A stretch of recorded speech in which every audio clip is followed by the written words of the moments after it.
Hello everyone, Attorney Ovid here, and bilisan natin tong fast facts ng case ni Benny Abante versus Joey Uy ng Manila City. So na-disqualify ng COMELEC si Joey Uy. Ang sabi kasi ito, may mga in-attach na pati sa mga annexes, mga ebidensya si Benny Abante, syempre yung basihan ng kanyang claim.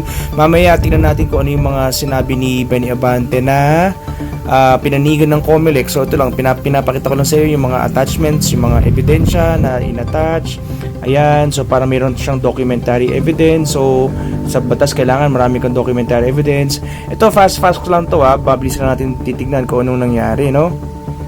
Tapos so syempre may mga sinabit din si Joey Uy. Tapos syempre si COMELEC naman nag-rule siya na hindi daw winner si Joey Uy dahil kahit siya yung mas maraming boto ay hindi pwedeng isandabi ang constitutional provision na natural born citizen lang ang pwedeng maging kandidato at maging miyembro for House of Representatives. Ang natural born citizen kasi yung mga taong walang ginawa para sila ay maging natural born Filipino. Nagkataon nga lang na si Joey Uy daw ay pinanganak noong 1962 at siya ay pinanganak sa Chinese father. At 1962 ay iba ang batas natin sa citizenship. Sinasabi ng COMELEC na nakuha niya yung citizenship ng kanyang tatay. At yung kanyang tatay ay naging Pilipino lang when he was 5 years old. Inamin din niya yun. So because of that, na-derive lang niya o nakuha lang niya yung citizenship mula sa tatay, which is naturalized citizen, hindi natural born citizen.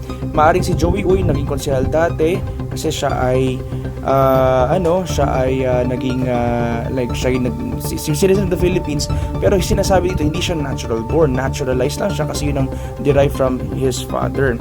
So ayun po, at so derived lang from his father yung kanyang citizenship, no? So naturalized Filipino citizen, ayan, derived lang from his father, kaya sinabi ng COMELEC hindi siya natural born.